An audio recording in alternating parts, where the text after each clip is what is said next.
It all started from a community of China called Wuhan at the end of 2019, actually December, and expanded to the rest of the world in 2020 and up till date, still changing the ways of doing things and setting new normals.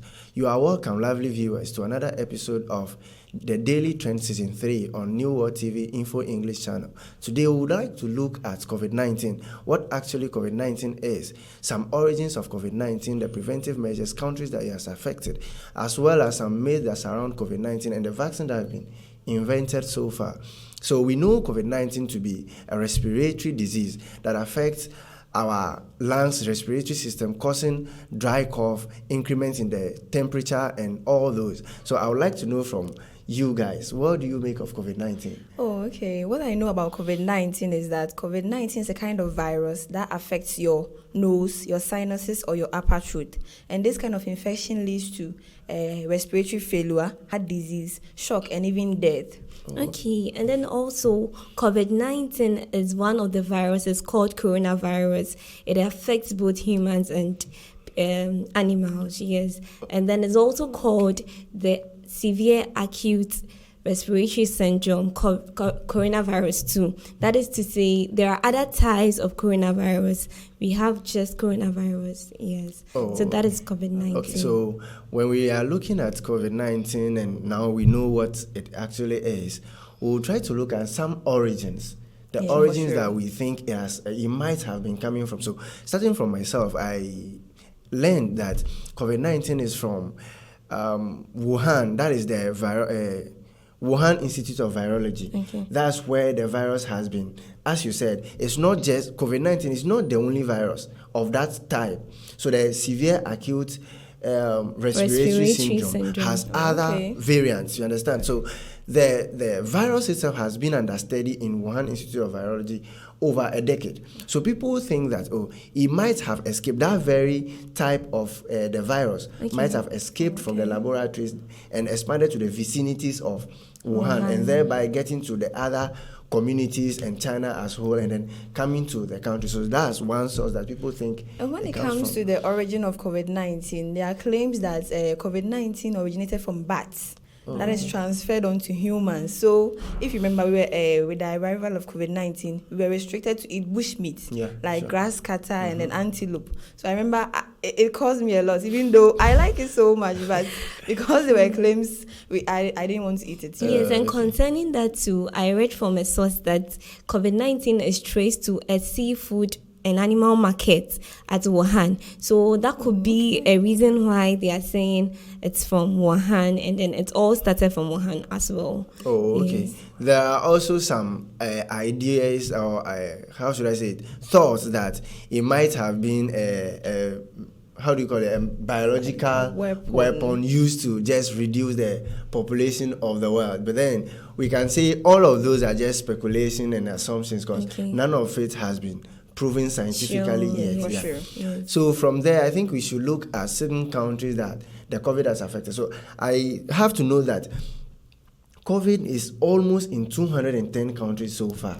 When you look at the world, the cases that have been recorded in the world so far, we are looking at 221 and above million. Okay. And that is for the world. Okay. Yeah. So like 190,000 like in Africa. So when you look at Africa, it's a bit high. When you look at the number of cases in Africa, it is like more than 7 million in Africa, and then we have South Africa leading the cause. Like that's the most affected country with more than 2 million, followed by Morocco and then some other countries. And when it comes to the cases like this, we have the United States of America leading. That's globally. Globally. With over 40 million people, like positive cases. And also after we have India with over 20 million, and then Brazil, and then Russia and UK. But it's amazing that with how contagious COVID-19 is, there are some countries who have less cases. When we look at Micronesia, we are told that they have just 2 cases, and then Palos, as at now, they've just recorded just the case. Wow. I'm imagining how they are handling such things. Maybe as at the time the virus broke, they might have imposed restriction like from traveling to other countries that had the virus, because if you see that the virus, especially when you come to the African setting, it was imported. Okay. You understand? So if countries will take measures to restrict people from traveling out to countries where the virus is and traveling inside their countries from those that the virus were in, you know that definitely they might resist the cause or the effects of getting the virus as early as possible. Then I think looking at the preventive measures will be very important, because when we take them into caution, it will prevent the spread. Let's talk about some of the preventive measures that we know of. Okay. With the preventive measures, I know that for someone like me who likes touching the face, please, I hope that you prevent yourself from touching your face. And also, when you come into contact with someone who has COVID-19, do not panic. Just call your health doctor or the hotline, the emergency hotline, and then book an appointment to a place that you can test yourself if you are positive or negative. And also make sure that you distance yourself, to prevent spreading of COVID-19. We can't talk about COVID-19 and then exempt washing of hands. Washing of hands is so important. So far as water is available, make sure you wash your hands. And if you don't have water around, you can get your sanitizer, 60% base alcohol, and it will be very helpful. I think the most of the things when you look at COVID-19, when it broke out, the countries had lockdowns and those kind of things. That was to do what? To prevent us from going to crowded places. And there were closed down of markets, churches. Even if you take the case of Togo, as at the 10th of September, 2021 this year, they have imposed new restrictions. You understand? So they are closing down churches and big gatherings and asking people to prioritize online meetings rather than crowding up that you're having meetings. So we have to avoid crowded places. If you don't have anything to do, you don't have to go out necessarily. Maybe you go to work, you come back. When you gathering, like people are gathered talking, those jams, and we have to avoid those kind of places because those are the places we can easily contract the virus. That's very true. And then vaccination. Now it's available, and so when you get the opportunity, I think everyone has to grab that opportunity, because we are told the vaccination really prevents us from getting the disease, and it's one of the best ways to prevent us from getting affected. Okay, talking about the vaccine, I think we should rather make mention of some of the vaccines that are available as it stands now. Yeah, that's true. So first of all, we had the AstraZeneca from the US. We have Johnson & Johnson too right now. We have the Visa. That's another vaccine available. Yeah, and then we have Sputnik V coming from Russia. So the vaccines are available. They are various vaccines. Depending on the test they run on you, then they know the vaccine that will be nice for you to take and then prevents you from getting this virus. And when it comes to the virus, we should know that it's for people above 18 years. The vaccine, it's for people above 18 years and not for those below 16 years. Yeah. So what was the reason why people below 16 years shouldn't be vaccinated? Because they're also human beings. Well, it's because children are less likely to get COVID-19, and also because of the side effects. They don't want children to be the first ones to be exposed to COVID-19. At least they want to preserve the future generations, so that if there are any side effects, at least it won't affect the kids. Okay, and then the vaccination is taken in 2 doses. You go for the first dose, and then after 2 weeks, 3 weeks, you go for the next dose. We are told the first dose will keep you from the virus for just 3 to 4 weeks. Yes. And then after that, you can go for the second foot. Yes. But as with the second dose, we do not know how long it takes. We see scientists have not yet researched or found out how long it will protect you. So you have to make sure that we still adhere to the protocols, to the preventive measures. Okay, but one thing we should note is that the idea is saying that the vaccine is dangerous. If you take it, it will do this, it will do that. We have to avoid those kind of things because it is not anything that is harmful to our system. Because let's take our countries, for instance. Why would your president go and buy, like, spend the country's money or the state Something. spending huge amounts of money to buy vaccines that will come and cause death in their country? So those are things we should take note of. Since so far as it is available, let's just grab the opportunity, get vaccinated. Okay. So I think this will lead us to the myths that surround COVID-19. Yeah, sure. A lot of myths. I'm told we are supposed to stay away, take alcohol, because we were told that we should use 60% sanitizer based alcohol-based sanitizer. Some people prefer to take in alcohol because we were told that when you take in alcohol, it's going to kill the disease in you, and it's led a lot of people to take in alcohol.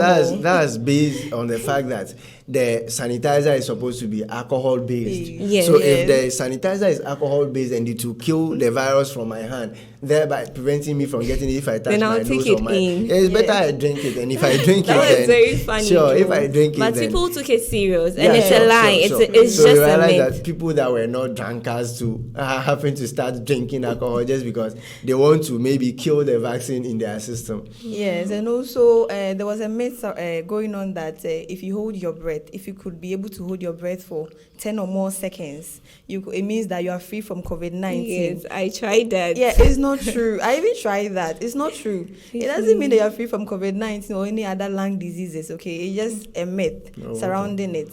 Yes, and also there was also one that was saying that antibiotics is very good against COVID-19. That I was using it to the extent that I got headache for 1 week, for one whole week, that I went to the hospital.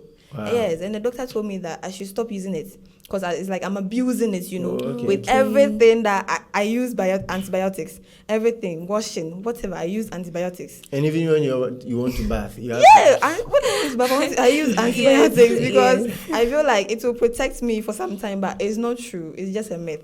Oh, okay. I remember my mom she insisted on that thing very well. Anytime you go out and you come in, you are going to use it, go and bath. That's the first thing you would do with the antibiotics, because you were told that it will help prevent the diseases. Oh, okay. Yes. And one, too, is the fact that I hinted on it that earlier on, that the virus is it's just a plan. Okay, the myth going around that the conspiracy theory is that people just planned it. It's not any virus. The virus is not real. Yes. So it's 5G network rather that is killing people.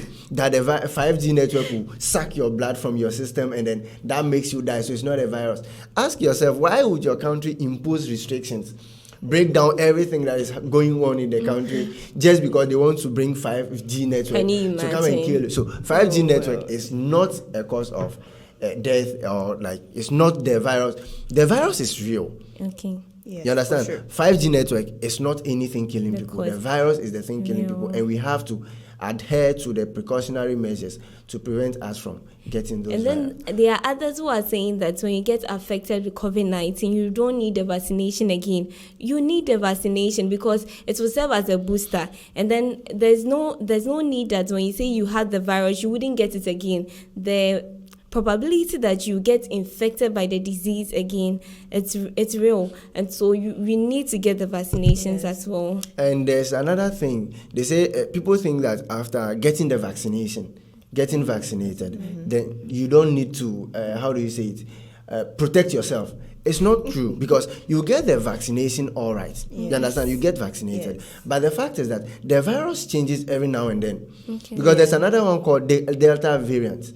And it's more deadly than the first one. Really? Yes. Okay. So it's possible that you can get infected. So when you get the injection or whatever, still have it in mind that you can still wear your nose mask, protect yourself. Don't go to crowded places. Use your hand sanitizer and wash your hands regularly. But this also doesn't mean that those who get COVID-19 will have COVID-19 forever. Sure. There are myths like that, that if someone gets COVID-19, it means the person will have COVID-19 forever. It's not true. So I remember when in my area, there were some people who had COVID-19.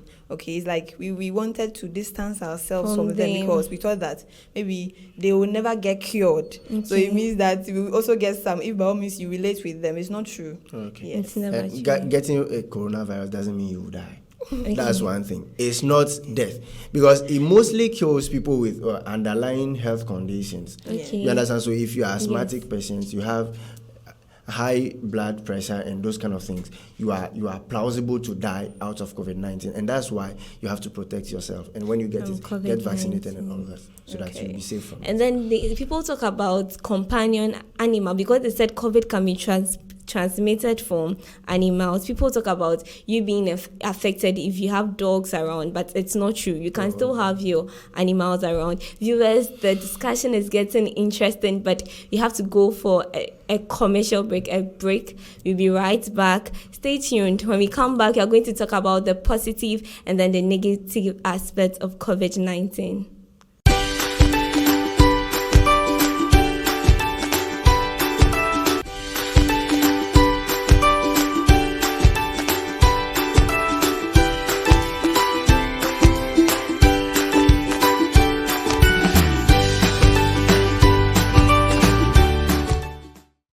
Welcome back from the break. We've been discussing COVID-19, looking at the origin, what it is, and then looking at the preventive measures as well.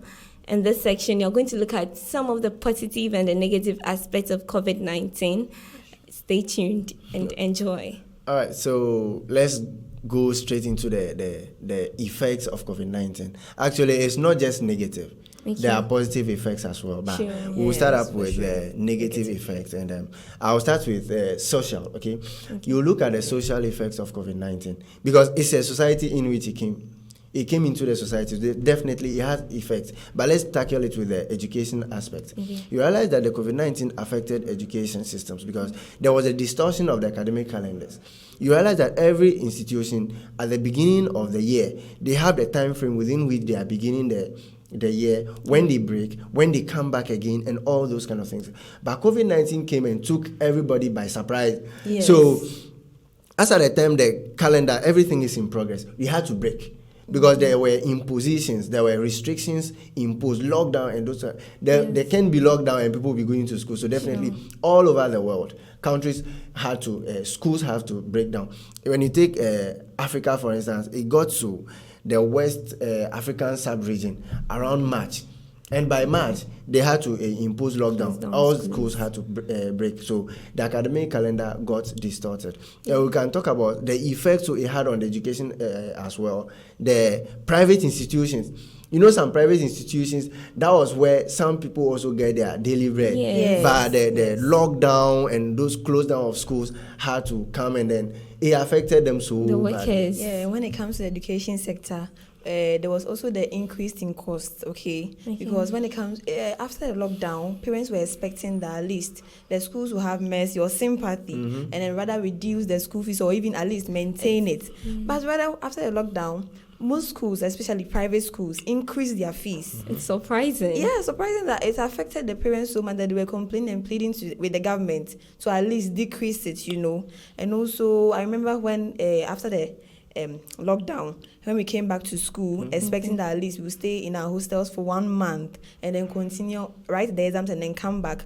Our hostel owners were expecting us to pay more money, even though we spent like 6 months in the house. But they were still expecting us to pay money, and then some had to leave their hostels. Some had to go and pitch, causing problems for other people. Those increase in costs actually, most of it affected us negatively because we students and our parents did not foresee COVID-19 coming, and there were no allocations made for those kind of things, but they have to pay. But the explanation by the hostel owners was that we had a time frame where we had to stay in the hostels. And some they are business ventures. Sure. So far as you have come back and it's more than the time that you will stay. But I don't still side with them, because we didn't spend so much time in school when we went back home. We came and we had to face those things. And then talking about the social side, we can go to the family side. We realized that COVID had caused a lot of death, and then that caused some people to lose their loved ones, and some breadwinners of the family. Sure. And so it brought a lot of financial difficulties in the family, and this really affected a lot of families. Some people returned to school, and then there was no money. It brought a lot of issues. And then we can also look at Let's see. When we come to the family side like this, you see, after birth, mothers will bear with me that at least after birth, you would need assistance. But when COVID came, you see, because of the traveling restrictions, we couldn't get assistance from relatives and then family members. Yes, that was what I wanted to say. You would even feel like scared that at least maybe your neighbor would have some COVID-19 that you couldn't even relate with him or her to help you to like take care of your kids. Since you have gone to the giving birth and those kind of things, I think we should veer into the health sector as well and look at what COVID-19 caused negatively in the health sector. Sure. You realize that when COVID-19 came, the health sector was our military. You understand? Just like there is war or they say terrorist attack on a country and military is supposed to go and fight. The health workers were our military men and women when it came to COVID-19, and it really affected them because some health workers who were in the state of non-preparation had to go and fight the virus. For instance, you take someone who comes with headache. You know, headache is one of the symptoms of COVID-19. Yes. So the person comes with headache, and you just treat the person like normal headache patient. Yeah. After that, you go and treat some other patient. Yes. You touch your face, like mistakenly, because we were still getting accustomed to the system whereby you wouldn't touch your face, you wouldn't touch your nose and those kind of things. So you touch those kind of parts of your body and they run tests because we are in COVID time. After treating the headache and they realize that no, it's still getting worse, they run tests on you. And in our part of the world, you realize that sometimes it takes a little bit of time for the test result to come. Out. The result comes out and then the person is positive.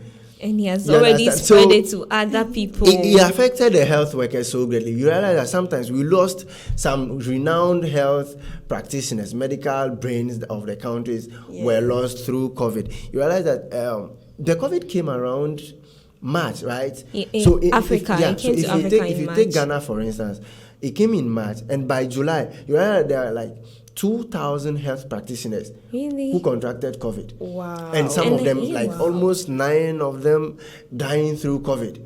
It created fear in the health workers, the nurses, because if I am a nurse and my doctor, the big man, so to say, in the hospital died of COVID, I will be scared. Yes, it really affected the way you sector. even practice your job, like, you become a little bit reluctant when it comes to practicing. You understand? And then there was stress because some health facilities were so many patients were coming there. So they had to attend to this one, treat COVID patient, go and treat a pregnant woman, it was stressful, and you realize that the satisfaction they got from the job was no more there. Looking at stress, we can even move to talking about us as individuals. Sure. We realize that COVID brought a lot of stress on us, the fear that came with it. Okay. We didn't know, we were told there is no cure, and they don't know if there will be cure. Vaccinations came, it wasn't accepted, and so it created a lot of psychological problem, which brought about mental issues. Some people had to go under therapy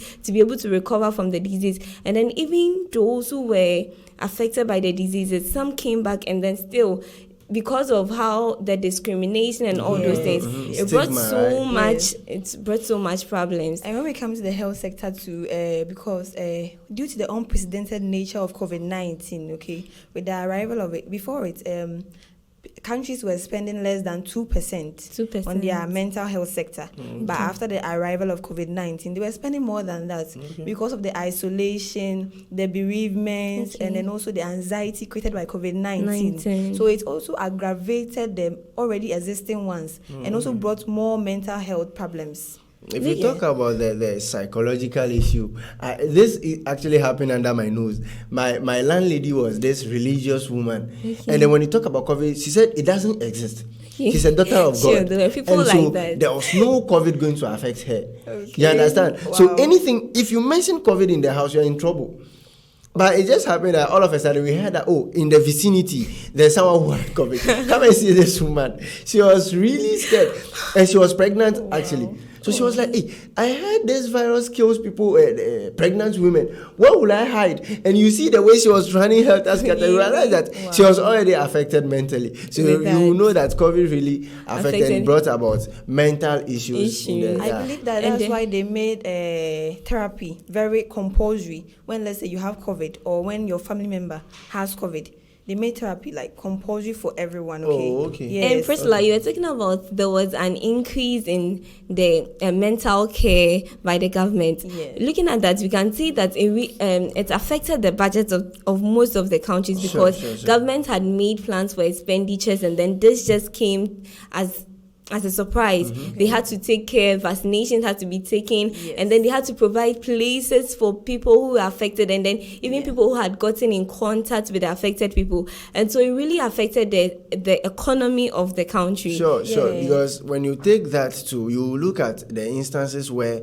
some countries had to allocate funds to take care of some regions that they think it is mostly affecting them, and some people that are deprived, that they will be suffering because they were locked down, there was no work and those kind of things. So they had to be providing them with food. They had to pay people who will be tracing the maybe you had a virus in this area. Where did you go? Like tracing the contact tracing, and those also came with funds that had to be allocated just unexpectedly. So it really affected the economics. And when it comes to the economies, it created lots of jobs. So their programs during the COVID-19 period had to put in a lot of measures to make sure their workers are there. And so that increased cost, and so they had no option than to lay off their workers, and then I think that also led to a lot of people losing their jobs and all those things. Financial difficulty.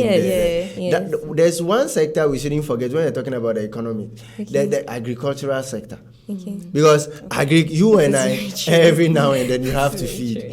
You understand? So if you are talking about the effects of COVID-19, we should look at the effects on the agricultural sector, especially the peasant farmers. You realize that during COVID, people were in the house. So buying food and those kind of things was scarce. You understand? So there was reduction in the demand from eateries and commercial food services. You understand? So meanwhile, those are the people who buy in bulk. They buy rice, they buy yam, they buy beans and those kind of things from the tomatoes and those fresh, especially the fresh foodstuffs from the agri sector.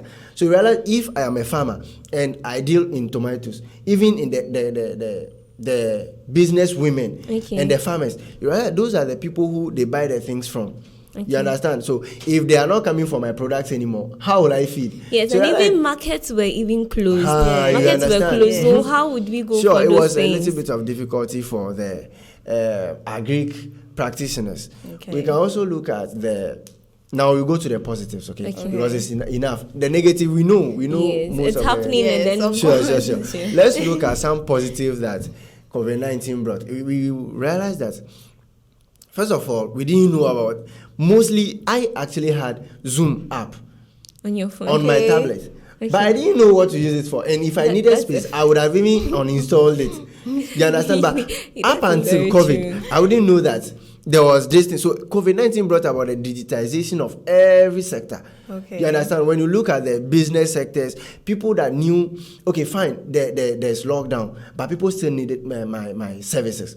So you have to digitize very quickly, put your products online, and people will be ordering and those kind of things. So it digitized everything, especially the business area. Business sector. There were people too that because of the COVID, there were this in-service training. For instance, people like who call themselves called BBC, Born Before Computers. If you want to keep your job, you have to go through ways of handling those technological tools, how to join a meeting online, those kind of things. So it brought, and it's a positive thing because I didn't know of doing this. And your COVID-19 brought about this training for you. You acquire the skills and you keep it for yourself. A lot of skills. People learned new skills during that period because it was made available online, and then people had to do that. And then looking at the education sector too, we can say that because of COVID-19, education was taken to another level. In our school, we had nothing like online lectures. We didn't have online past school. All we knew was face to face. The institutions were not even giving us past questions. But because they realized that online learning was a bit tedious and some students will not be able to follow the class, they had to give us side that will get past questions. And it helped us. And till date, some lecturers still send things online and those kind of things. If not for COVID, those things wouldn't have happened. Sure. Even with KNUST and Legon like this, they gave their students credit to be able to make sure that they are always online for studies, you know. Okay. Yes. And then also we give the family, it's brought up the family together. We realized that COVID-19 really helped the family because there were some parents that they never had time for their children, but it provided time for them to have time, and then it provided more time for families. And then looking at it also gave us access to brain and people scarce brains. People, you see, there were people we wanted to bring them on program, but because of time, because of their schedules and then their destination, we weren't getting access to them. But COVID-19 gave us the opportunity to help them. I would have to tip this in quickly. COVID brought about the environment, cleaning of the environment. The environment was so clean because there were no much pollution. People going when you take the beach, for instance, because there were lockdowns, closure. No one goes to the beach. So when you go, you realize the beaches were so clean, and then the air that we breathe when you go to industrial areas, because they were not producing that much. So the effects of those industries on the ozone layer too was less, and you realize that the depletion stopped a little bit, and it was still forming back and creating nice environment and nice breathing air, and as well as neat waters for us to drink. Wow, so far so good. We've come to the end of our discussion for today. I hope you enjoyed it as much as I did. Today we talked about what COVID-19 is, the varied origins of COVID-19 and the preventive measures, the myths surrounding COVID-19, the negative and then positive effects of COVID-19. This has always been the Daily Trend Season 3 on New World TV Info English. Remember that we air on Tuesdays and Fridays, 8:15 a.m. and then 4:15 p.m. with a repeat on Saturdays, same time. Remember to follow us on our social media handles, like and subscribe our YouTube page, the New World TV, the Daily Trend playlist, and our Facebook page at the Daily Trend TDT. Thank you. Have a lovely day.